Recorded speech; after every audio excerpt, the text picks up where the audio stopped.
అందరికీ ప్రైజ్. ఈరోజు దేవుని వాగ్దానం మత్తయి 6:15 మీరు మనుషుల అపరాధమును క్షమింపకపోయిన ఎడల మీ తండ్రి మీ అపరాధమును క్షమింపడు. మనుషుల అపరాధమును క్షమింపకపోయిన ఎడల మీ తండ్రి మీ అపరాధమును క్షమింపడు. దేవుని బిడ్డలారా, మన ఈ మధ్య చదువుతున్నప్పుడు ఒక బుక్లో తగింది. ఒక నవాడాలో ఒక తండ్రి ఉన్నాడంట.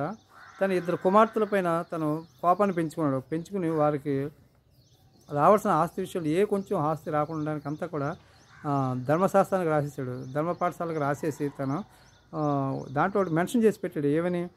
నా కుమార్తెకి ఆస్తి విషయం చెల్లకూడదు, వేరు నరకానికి వెళ్ళిపోవాలి, వీళ్ళు ఇద్దరు కూడా నరకానికి వెళ్ళిపోవాలి, ఇటువంటి వ్యక్తులు ఉండకూడదు అని చెప్పి తను చాలా క్రూరంగా ఒక లెటర్ రాసి వీలునామా కింద వీలునామా రాసి మెన్షన్ చేసి సంతకం పెట్టాడు. దేవుని బిడ్డలారా, మన యేసయ్య మనకి ఇలాంటిది ఏమి చెప్పలేదు. ప్రతి ఒక్కరిని ఎంత వారిని పాపం చేసిన వారిని కూడా క్షమించమని చెప్పాడు. కానీ ఈ వ్యక్తి చూడండి, తన బిడ్డలను క్షమించలేకపోతున్నాడు. క్షమించడం వారికి వీలునామాలు రాసి $1 చెందాలి నా బిడ్డలకి, వీరిద్దరు కూడా నరకానికి పోవాలి, వారు నాన్న ఇబ్బంది పడాలంటే అతను మెన్షన్ చేసి పెట్టడం వల్ల అందరికీ చాలా ఆశ్చర్యం కలిగించింది. ఈ దేవుని బిడ్డ మా దేవుడు ఏమని తెలియపరుస్తుందంటే, ఎంతటి దుర్మార్గం పని చేసినా ఎంతటి వారిని సరే మనం క్షమించమని మనకు చెప్తున్నాడు మన ప్రభు.